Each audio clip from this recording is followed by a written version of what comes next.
guys, Joyful Gamer here, and today I am doing another what if idea. I don't know. Like I said, I'm just testing a what if idea. Really, I'm not sure if I'm gonna want to continue it, but I am still rewriting the other what if of Final Fantasy VII, and I'm thinking of rewriting the Kingdom Hearts one for Mizuku, maybe even the Asta reincarnation of Link. What if?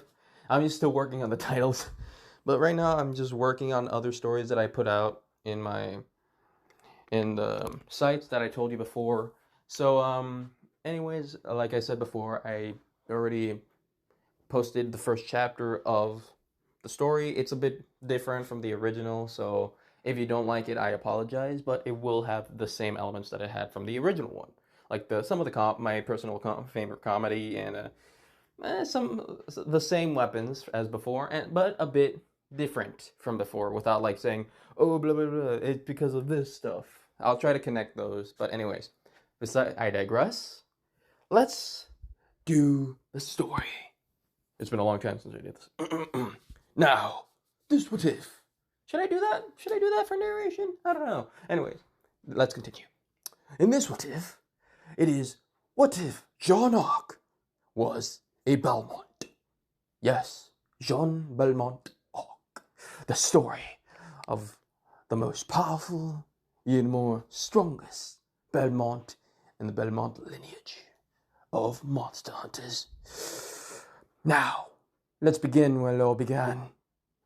England, somewhere in the world of Earth, near the 2000s and 2000 XXX.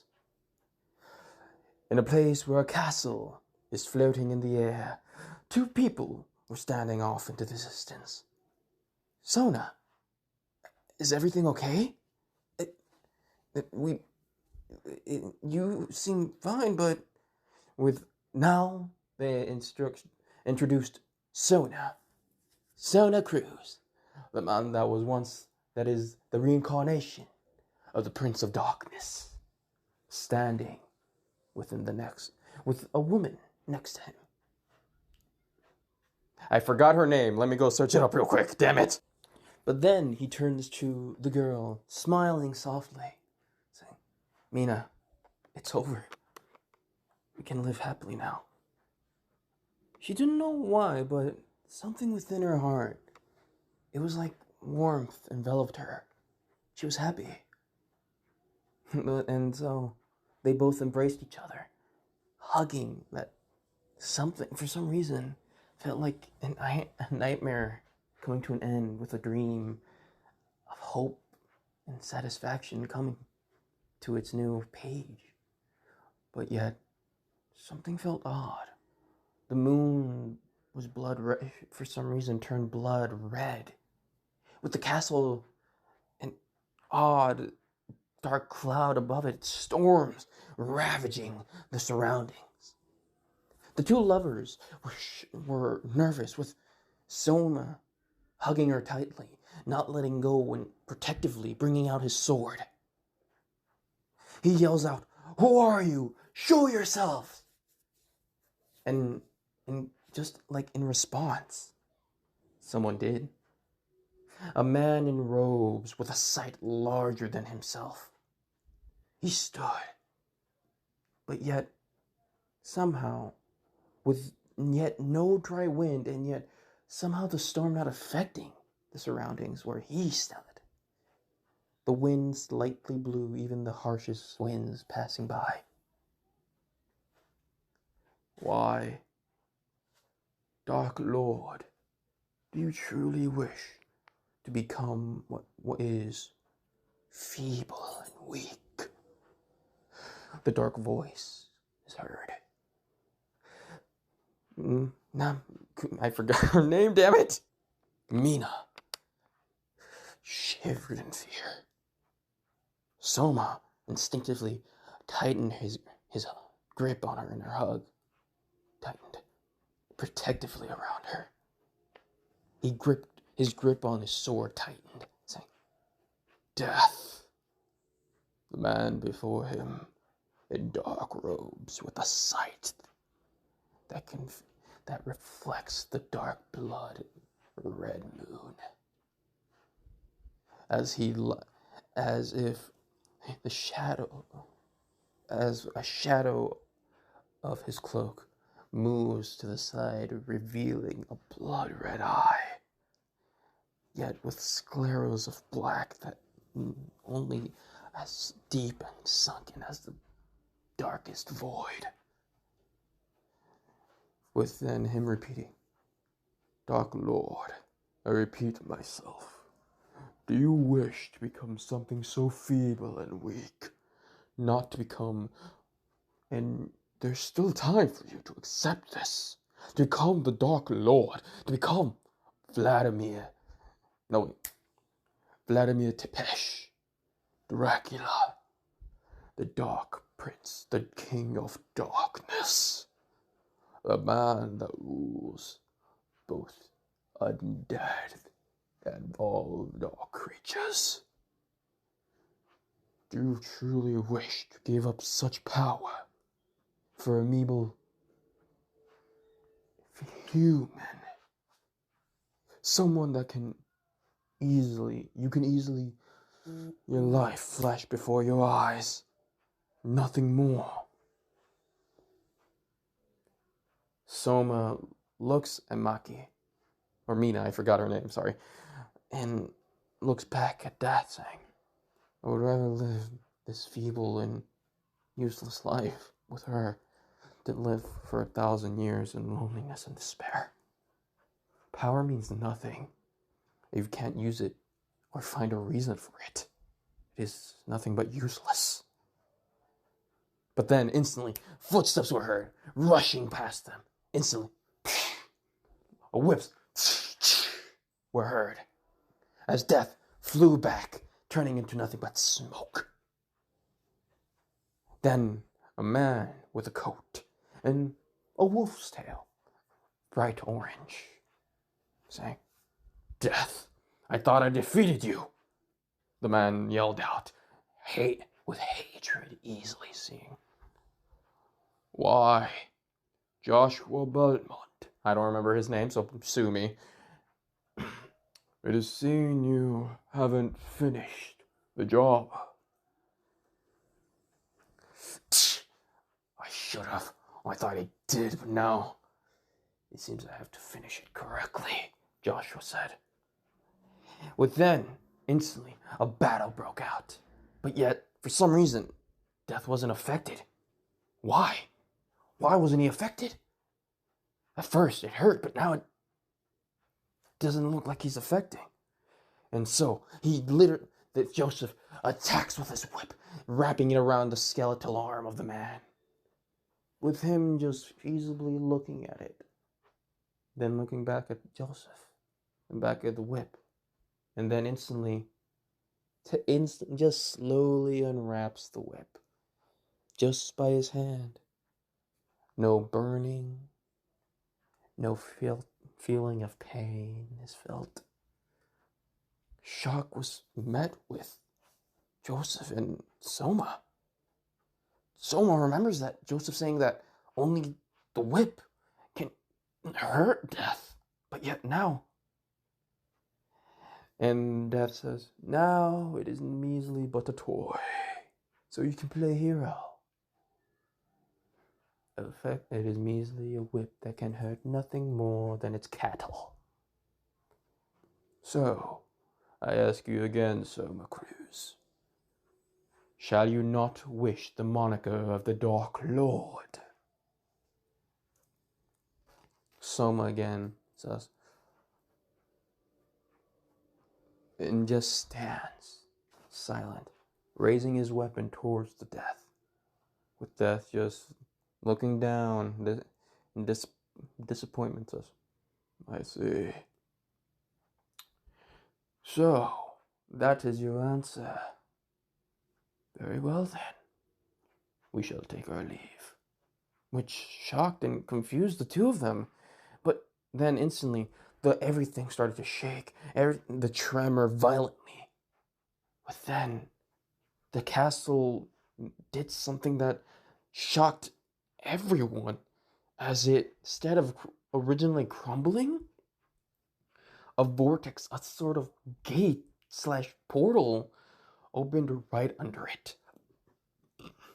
As it started to lower, slowly but surely, with Joseph saying, "What have you done?" With Death saying, "Nothing much. Since the old master abandoned us, we shall find a new one that we shall serve under as the new Dark Lord. I hope you appreciate this gift that I'm willing to depart. Enjoy your final moments, feeble Soma Cruz, and Belmont with your toy. Such amusement. But it is time for goodbyes. So, au revoir." As then he turned to mist and followed the castle that was going under, down to the portal. With then, something was happening.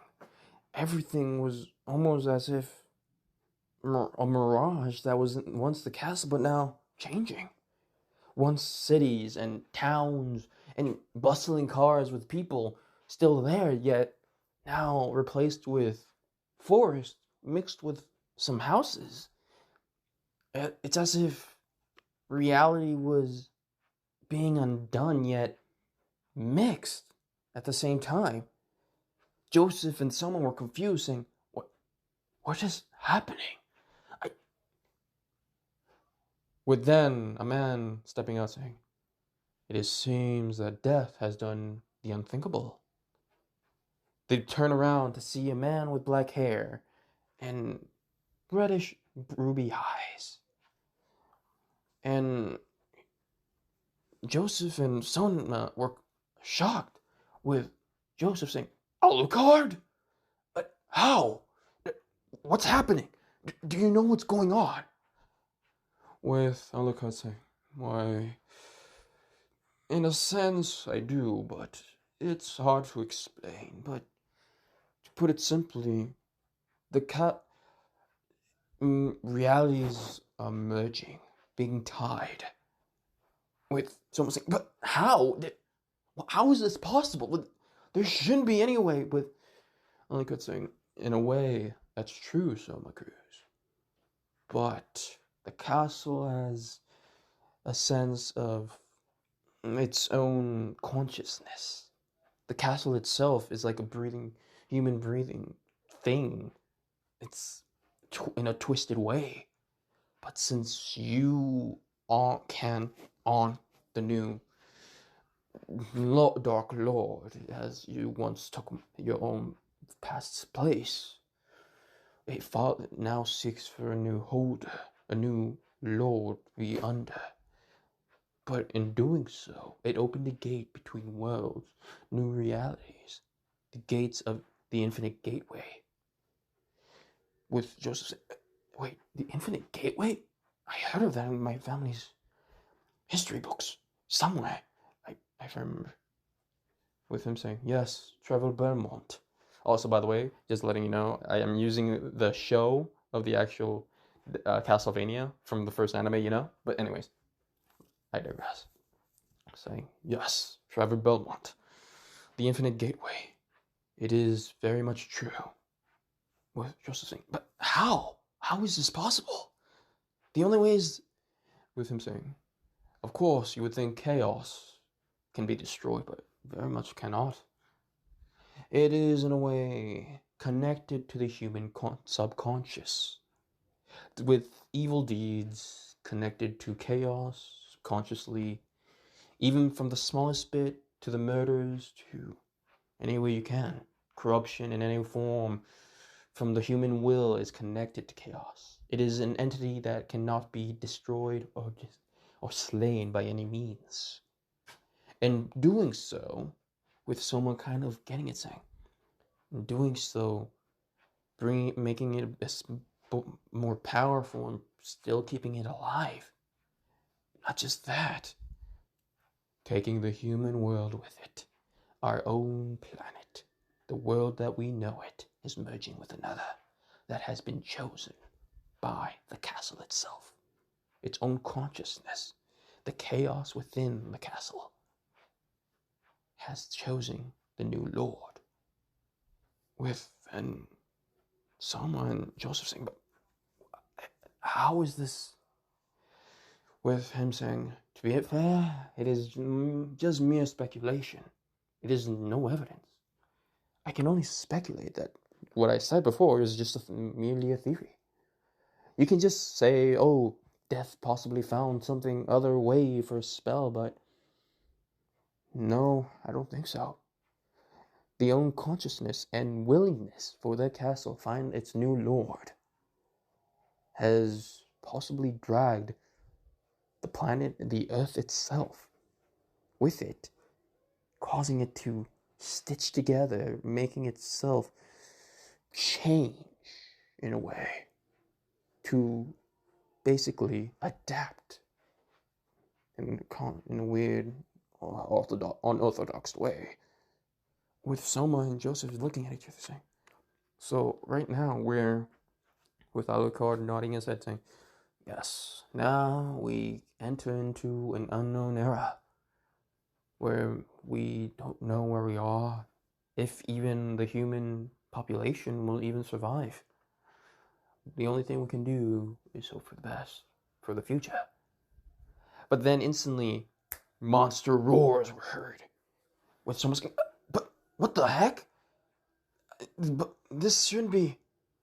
It's with instantly, they all turn around, all three turned around, all four turn around and see what looks like to be werewolf. But yet, a skull, the skull was poking out of its head with spike-like bones out of its back, with bone-like claws as well. Alucard stretched, looked at it in curiosity. This is quite curious. It looks like a wolf, but what I can sense from it, it's nothing more than just senseless magic. With everyone else looking at him saying, what do you mean? With him saying, wait a moment. Instantly he stretched out his hand and a rapier appeared. Anyways, a rapier appeared. With then outstretching his hand with a command, a silent command, the sword pierced through the Beowulf's skull, past its brain, as it fell back, without even a whimper or a roar spoken. And Alucard walks up to it calmly, and he seems to look at it as if it starts to turn into dark particles into the air. He grabs a bit of it, but then instantly lets go as his glove starts to burn. He quickly takes it off, saying, "Ah." With the others going up to him saying, "Alucard, are you okay?" Joseph could only say in worry. With Alucard looking at the glove starting to dissolve into the same matter that was this dark inky substance. He says, "Why, yes, I am. But this matter, it seems to be untainted magic. Unquenched magic. It's complicated to explain." With someone saying, "What do you mean?" With then Alucard saying, "How do I explain this?" But then instantly he gets an idea. And so it gets the rapier that was floating. And then, of course, sheathed it and used the sheath on the ground, drawing a triangle. But then instantly saying, "Here's an example. There are three components to magic. The first is usable magic without any incantations or anything. You can use like mediums, or some people can use like priests for the cross, the Shaolin monks with some artifacts, and many more. As for example, is for two. That is the second layer, as you see, as he draws three separate layers, the bottom, middle, and top, which is basically the top corner of the triangle. That is the second layer. For the third, on the top one, right, you see right here, is the cleansed layer. As you Belmonts can use magic without any like type of words. You can use like like magic with no, I forgot what it was called, with like chanting. I think it was called chanting magic, with wordless magic, for say, with Belmont. So with basically everyone starting to understand that magic exists in like two different forms, where like the second one is the medium, where you need like an item like the cross, an orb, a paper, where for like monks, to like for evil spirits. Then instantly the top one is like where you can use magic freely, like wordless magic and with like intent and etc., etc., he explained. But then someone was curious of the bottom one. He says, but what is this one? He pointed at the one on the bottom triangle. He says, with Alucard saying, that is untamed magic. With them saying, untamed magic. What is it? With them saying, as you can see, with basically the body already dissolved into an inky black puddle, it seems that this is untainted magic. Untainted magic is like, how do you say, water source is the best example. Make explain. You know how you have to filter the water before it's drinkable, correct? With everyone nodding, saying, take it as that. The non-drinkable water is basically the untainted magic. With the slightly more drinkable water, of course with the funny taste, is the one with the medium one. And the clear, purely drinkable water is the one on the top corner.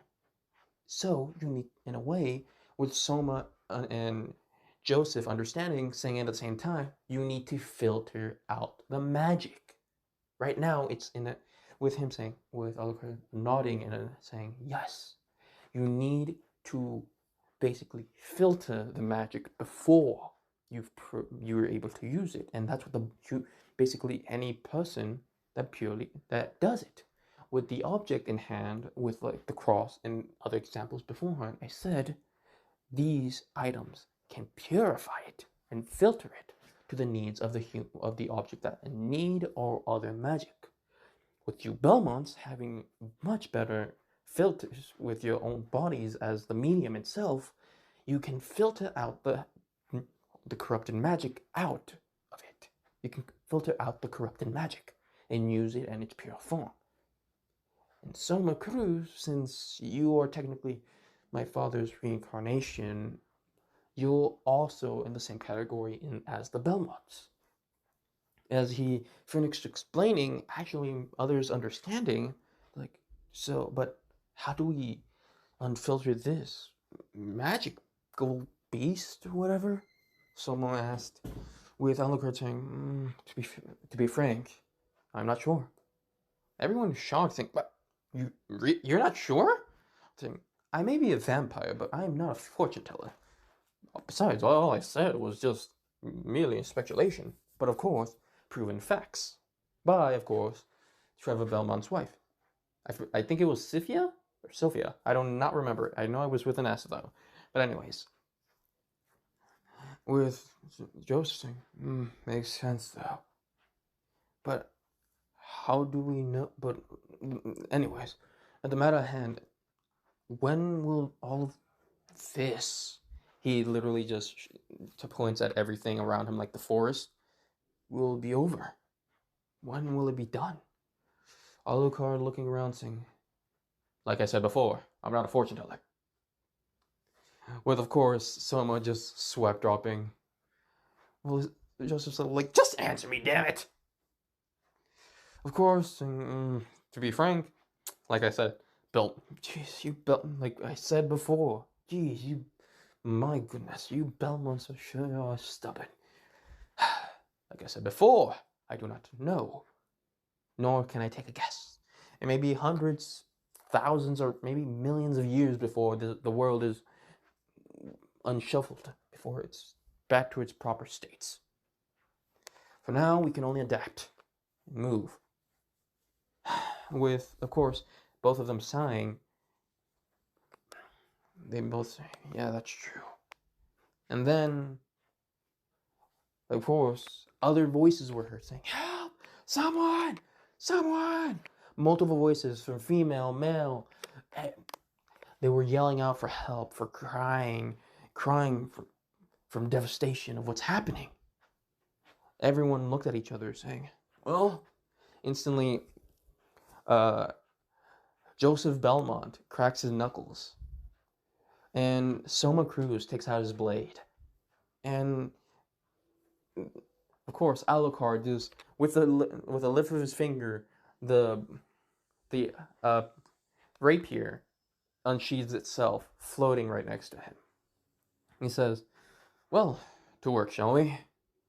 Well, of course, everything comes to go, but then instantly Alucard says, but Belmont, I must have a question. It is very important.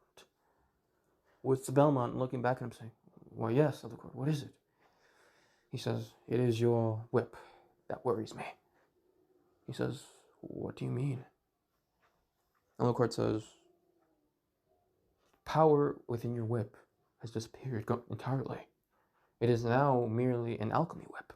From what I read before in your family story library, it is a philosopher whip now, from what it's originally stated from Leon Belmont, the first Belmont to ever exist. With Joseph saying, it's actually gone? He looks at the whip, now an alchemy whip, that he is now told.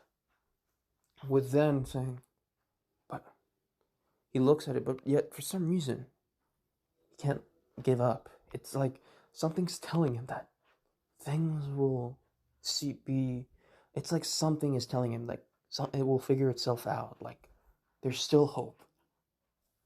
With Joseph saying, I think there's a possibility that things will turn out well. With then, for some reason, I forgot his name. What the hell? Wait, hold on.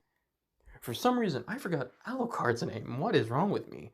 But anyways, Alucard just gives him a bit of a questioning look. But he nods with a small smile and says, okay then, but can you still fight?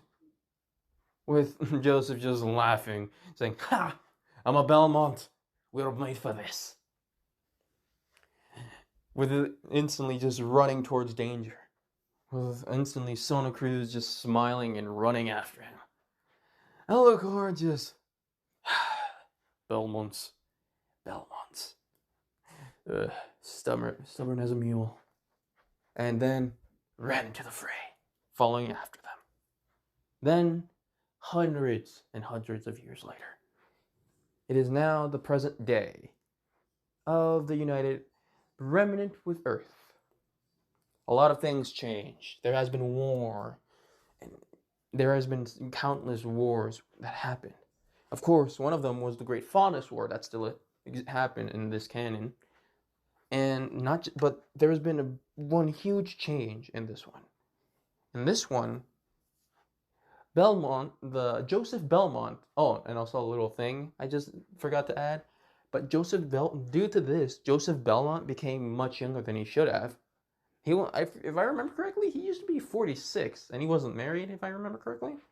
But, ding ding ding, if you guessed right, Belmont married into the Ark clan. And so, of course, he married into that clan long ago. And he basically did what the Belmont family tradition is. Well, the Belmont clan tradition was train, basically, the family to be monster hunters. And not just that, since the Belmont clan with the Ark clan were such a strong clan together, they were pretty well known. But of course, some people being a bit ignorant, ignorant is kind of, I think is the best word to say, like they don't hear it as often. But in the monster slaying world, it is well known. In like the paranormal world, like where werewolves, vampires, ghouls, etc., etc., hear and tremble within the Belmont arc name. Just by the mere mention of it. They just feel anxious by it. So, sorry, I digress, and let's continue with the story. With then, instantly, we go into the present, somewhere within Vale. Also, just letting you know, Vale and America are kind of mixed together, so... Oh, USA! I'm just kidding. Anyways. In America, I don't know what to call it. I'm just going to call it Vale to be more easier for me. You guys can call it whatever you want, but I'm just going to call it Vale for my sake. In Vale, we go to a store, a dust store, which is called A Dusk Till Dawn. Instantly, we see someone walking towards the store, and then opens up.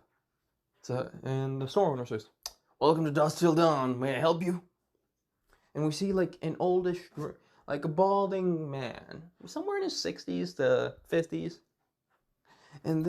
But then instantly he was pointing at a gun pointed, with multiple grunts aiming at him. With him saying, and he opens the cash register. He says, "Just please take it. There won't be anything else to do. Please take it and leave." He said in the not, I think digitated tone is best to say, but more like kind of like in a defeated. There it is, defeated tone. With then, someone walked up saying, "Why, normally I would, but right now it's a bit of a different kind of business." He instantly looked at the grunt to his right. "Take the dust." Instantly, they break the glass that was holding in these type of weird colored gems. Enormous too. Some even being in like dust, like almost like vials, which was odd. But then instantly, they kept getting, and some even going to other place, refilling their own these weird little vials. Of course, then instantly we go to a man walking over to the back with someone with their headphones on, and basically then another grunt walking the other way with a guy looking like a shell, what looks like video game, saying, "Damn, where's that video game? Where's the new Halo game, damn it?" And he's just looking around it, and like nothing, he can't find like the video game for some reason, and he's like, "Damn, where is it?" But then instantly the guy behind the two grunts in unison, unknowingly, say, "Turn around, keep your hands up and turn around slowly. Don't do any funny business," or something like that. But then, of course, the guy that was looking for video games just lightly looked over his shoulder, saying, "Huh? What?" Of course, the girl though, she didn't even notice anything. And basically, the guy was like, "What the?" And then that's when he's noticed that she actually had headphones on, which were blaring music. With then, he was like, ugh, annoyed. He's like, and he literally muttered under his breath, saying, "Kids these days, damn. It used to be so much easier back in the day." And so he just uses his little weapon and like taps her shoulder, saying, "Hey." The girl turned around, and they easily seen features were her silver eyes. She looked around innocently, saying, "Huh?" And the guy just pointed at his head, like at his ear, like annoyingly at the girl. And she's like, "Oh, sorry. What was it?" And he's like, "Turn around and put your hands up and don't do any funny business." With then instantly with the guy, and in unison, unknowingly again, the two said, "Am I being robbed?" Basically, both of them said in unison. Instantly, the two grunts just looks at them, saying, "Is this guy serious? Are these kids serious?" With instantly, both of them just smirk. With the guy just like cracks his knuckles, and instantly, the girl says, "Okay," and then just instantly for some reason, cut to the scene where they were both punched out the side of the window, with instantly the girl flowing out, with the guy saying, "Ugh, how much is this gonna pay for repairs?" Yeesh. And he looks at his, and he takes out his wallet, and it's literally empty as a fly flies out, saying, "Damn it, my nose! Damn it! I guess I'm out for this week.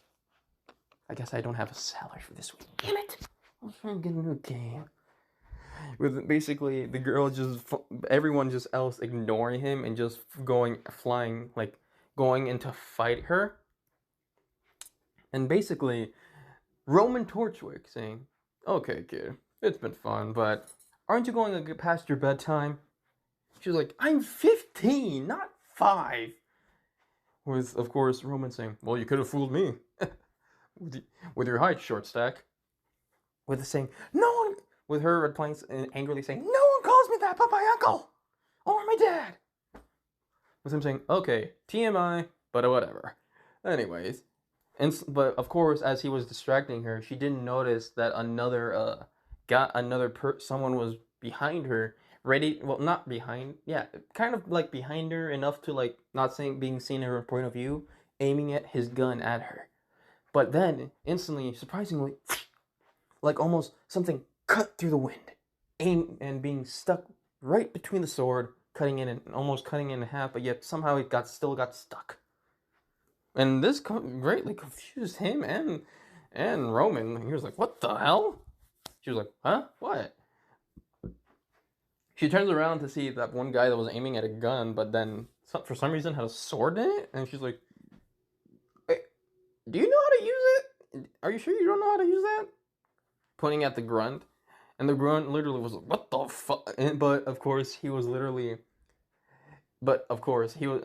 they were cut out when they heard a whip sound, as they both all turned around to see a blonde hair, and a bit of a sweater on him, and he has like a hoodie on him with long sleeves, and like these knee pads, and like almost like an armor, like not like a training armor, like stuff like that. Basically, Sam Cannon outfit from Ruby, if you haven't seen it. But anyways, same as that.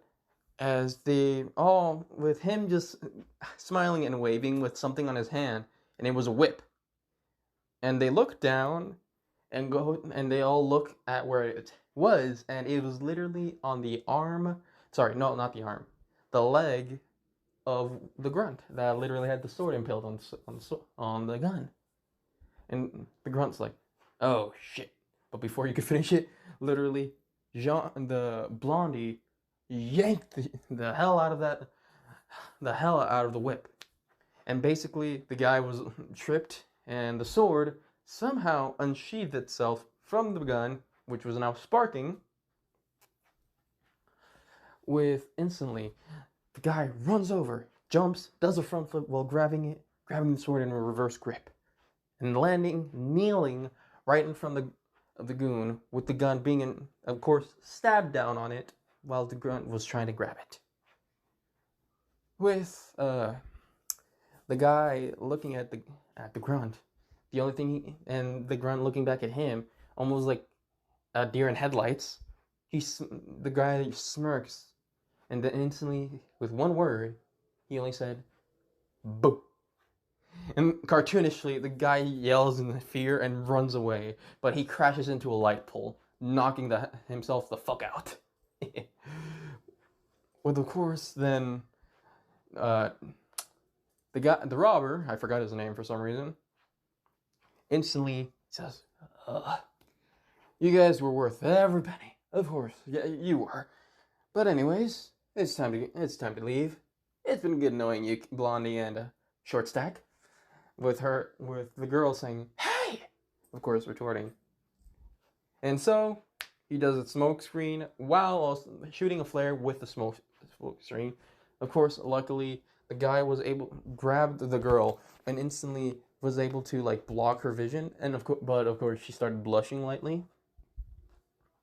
And he's like, "Damn it!" He got away. And of course, she's like, I got it!" Of course, while still having the blushed face. And so she quickly went after him. And he's like, okay. And then he looks back at the store, which was kind of destroyed. He's like, do you? With the store saying, yeah, I got this, son. Now just go after the crook. He's like, thank you. And the only thing he could do was like take out a quarter, and he's like, I know this won't mean much, but here you go. He slid on down to like almost like a quarter. He's like, again, I apologize. And he literally like just bowed deeply in apology, and he just ran off. But the guy just looking at a quarter saying, what am I gonna do with this? And then instantly, basically the girl that used her semblance to go up the top of the building, and the guy just used was literally running towards it. But the thing is, the ladder was starting to weaken because Roman destroyed the ladder a bit, and it was starting to fall.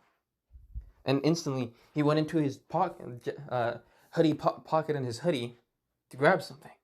With the red-hooded girl, you already know who it is, so I'm just gonna say it's Ruby, of course. With Ruby already catching up. With then instantly, Roman saying, by gods, you kids are so persistent and annoying. But my goodness, I gotta commend you. Yeah, you are incredibly well doing your job, little miss. Good, whatever. Anyways, short stack. I'm gonna leave, and this never happened. And she's like, oh yeah, and how are you gonna convince me? Oh, I'm not. They are. Instantly, he pointed behind him with a bullhead, almost like a helicopter, or whatever it's called, starts to fly up, with then showing like multiple people behind him as monsters start to jump off, from wolves to small ghouls and chimeras, which Ruby was like, huh? And she felt a bit intimidated. She felt intimidated, to be honest, because she heard of these types of monsters from legend. Really, she didn't think they were real. She thought she was only Grimm are a different story because they happen every day. But these mythical beasts from everyday like horror fairy tales, that's a whole different story. And she started to feel a bit pale. She's like, oh no. She's like, yeah. Anyways, have fun. Is the only thing that Roman did and jumped off. But instantly, there was a sound of a click. Within all the monsters, from the evil werewolves, from like all monsters you can think of, suddenly disappeared. Then instantly Roman's like, wait a minute, huh? For some reason, he then looks behind him. He's like, what the fuck? With all monsters on the ground, dead. Nothing but lifeless corpse. And the ghouls look extra dead. Just giving you that out there. With then instantly, almost like a pocket watch on his left hand, on the blonde's left hand, with a sword outstretched. And he's like, what the fuck? With Roman's like, what the fuck is going on? And quickly thinking, he just goes into the room, goes into the door, and he says, with the person that was piloting, says, we got company, and very annoying and persistent bastards. With instantly, the person stood up quickly, without even a second glance, and for a little moment, the whole bullhead or plane, whatever, slightly started to dip and fall, but instantly Roman's like, oh my god, you should have not done that. With a female voice saying, why should I? Besides, I could escape at any moment I wish, and leave you behind for you to take the fall. And of course, a bit of a shiver went down his spine, saying, yes, ma'am. As for a split second, sharp fangs were shown when she smirked in evil glee. as a red scarlet red eyes could be seen. But then she walks out and just looks out, seeing a blonde boy there. For some reason, her instincts, something in her blood, in her, just something in her instincts tell her to be careful with the boy. But she doesn't know why. The only thing she can do is just smirk, and with a little gleam from the light of the moon reflecting from these things. The two people saw this in shock, with Ruby just being completely pale, more than usual anyways, as she saw what something could be called a legend, a myth, a vampire. She thought these things were fake, nothing more than like horror stories and like nothing like all that mythical creature stuff. Of course, she, now thinking about it, she kind of thought it was dumb now because she lives in a world of Grimm and hunters and monster hunters. Anyways, she literally just turns pale, with the boy though just glaring back at her for some reason. It's almost as if something within him, like she can only notice that his actions seem different. His body language shifted in a way, in a stance to be prepared. But to be honest, she could care less. And with a wave of her hand, flames appear from her fingertips. And just instantly, a lazy wave from her and a big wave of flames appeared. And Ruby was shocked. But then the boy, Jaune, of course, if you can tell, instantly readied himself as he took his sheath of the sword and turned it into a shield, ready to take the hit. But the flames never came. The sea of flames never came, as if they were stopped by some unknown force. With then, instantly, someone slowly began to float down to the floor, and elegantly stepped two, 3 steps, stopping right in front of the flames, and with the whip of her, I forgot what weapon she used, with a wand, as a wave of her wand, or whatever it was called, she dispersed the flames with a simple flick of her wrist. Of course, the woman in the plane was shocked. Instantly, she reached out her hands, and with the snap of a finger, arrows of fire arrows appeared, and they were shooting at the woman. With then another wave of the woman's hand, small pebbles, big rocks floated up and basically blocked every arrow possible. Of course, being destroyed into smaller pebbles in the process. And in doing so, she casted her wand forward, to causing these pebbles to be shot at the plane. And of course, being shot at by some mere small pebbles, as holes were beginning to be shot through her own body and everywhere, as droplets of blood began to appear. But yet, the shocking thing is that each hole within her body started to slowly but surely regenerate. But then, instantly, she says, "Torchwick, I think we should leave." With the guy saying, "Yeah, no shit, Sherlock." Of course, she just glares at him saying, I mean, yes, ma'am, yes, ma'am, yes. Instantly, he just starts flying the bullhead or plane, whatever, away from there. But of course, it felt like they were being pulled. As if, then they look back. Well, sorry, she looks back to see the woman with the wand, or whatever it is. I forgot what it was called, but I'm just gonna call it wand for my sake.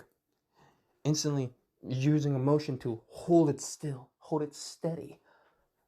But then instantly, and of course, the woman in the plane was agitated, just like, ugh. this nuisance. And of course, she took out another fire arrow. But then instantly, she looked back at the other two that were on there. And instantly, she, with a gleeful smile, she shot at them. Of course, the woman that was trying to hold the plane, or the bullhead, steady, noticed this, eyes widened, and quickly acted out of it. And you took up a shield of rocks, because she could tell that something about this arrow was different. Or then instantly, as the arrow made contact with the boulders the wall of boulders that were protecting them, it exploded into a giant explosion of fire. Luckily, though, no one was hurt, because the woman that with the wand was able to contain the explosion into a small condensed ball. And luckily, due to that, it was slowly and surely disappearing. With instantly, she looks at the plane now, out of her reach. She starts saying, so close. But I need to be careful next time. But then, she looks back at the two people. With then, Ruby looks at the person, and she says, "Oh my God, are you a huntress? Oh no. Are you a monster hunter? No. Oh, maybe you're a monster hunter and a huntress." And she just looks at the woman saying, "Can I please have your autograph?" With Jaune just looking at the girl saying, "You can't be serious, right?" Instantly, the scene changes into a cell, as both Jaune and Ruby were sitting, with her being a bit deflated. And of course, I'm just going to save time for myself. And basically, the scene for Ruby goes the same, all the questions and everything, with Jaune looking on and kind of like being silent, not interrupting, not saying a word, anything. And of course, when Osmond says, "Now, you may leave, Miss Rose. I hope to see you at school soon. Don't be late." With her saying, "Okie dokie, I won't." And she happily skips off. And she just looks and saying, "Oh, wait, I forgot to ask your name." She looked back at Jaune because she actually did forget to ask her name. He says, "Oh, Jean, and he was about to finish it, but he says, "Arc, Jean Arc." She's like, "Jean Arc, okay. Ruby Rose, pleasure to meet you." Of course, she just waved at him with him responding, "Same to you, Ruby." And she just walked away. With then instantly closing the door, and he was about to say, "So, sir," with Osmond saying, "Now, Belmont, young Belmont, I know who you are. Jaune Belmont. Jaune Luna Belmont Arc. That's your full name. Well, birth name, isn't it?" With Jaune instantly getting his guard up, saying, "How do you?"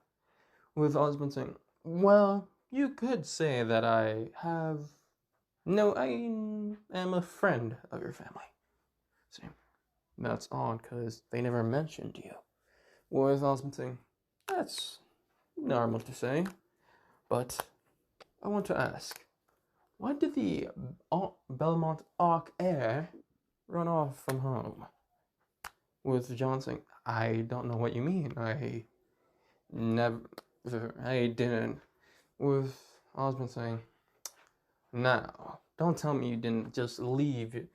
You left your home, and you also just took your mother's name, maiden name, and left behind, hidden, your Belmont lineage of monster slayers. Now, am I wrong?" Of course, Jaune stayed silent, because Osmond was right. Jaune Luna Belmont Arc. I must say, I'm quite impressed. You barely fought anything, but yet you were able to change the tides in a matter of seconds. With instantly, of course, taking out a pocket watch that Jaune had on him. With John saying, of course, Mom and Dad always say that mere seconds can change the battlefield. Or maybe even a millisecond. Osmond nods his head saying, I agree, very true. Even the tiniest bit of seconds can change any tide of war or a battle. But may I ask, again, why is the Belmont heir here in Vale? Well, John says, I don't know. I don't know what you mean. With Osmond saying, also, anyways, since you're not going to say anything and talk about it, I won't pry anymore. But know this, your mother expected you to be here. With him saying, what? With him saying, yes, of course. Your mother expected you to be here. With him saying, how did you? With him saying, of course I know. The Belmonts and Arcs are very well known. Some people, of course, not. Sort of. Of course, your father being married into the Arcs and Belmonts, your mother being part of that clan, you have the bloodline of one of the most sacred and most noble lineages. Your mother expected you to come here, even after your father's, both her and his disagreements about your future, or career, you could say. Of course, he wanted to be a huntsman and a monster hunter, which his father did not agree with, but his mother told him to go for it. With then him saying, but, of course, with a little bit of convincing me, she told me to give you this. Instantly, Osmond brought up a case and put it on the table with this symbol on the screen. That's basically the background. And I made this background myself, just letting you know. But anyways, he says, anyways, here is the rightful owner of the Belmont Arc clan. With him saying, but I left that clan. Them saying, of course, yes, of course, I understand.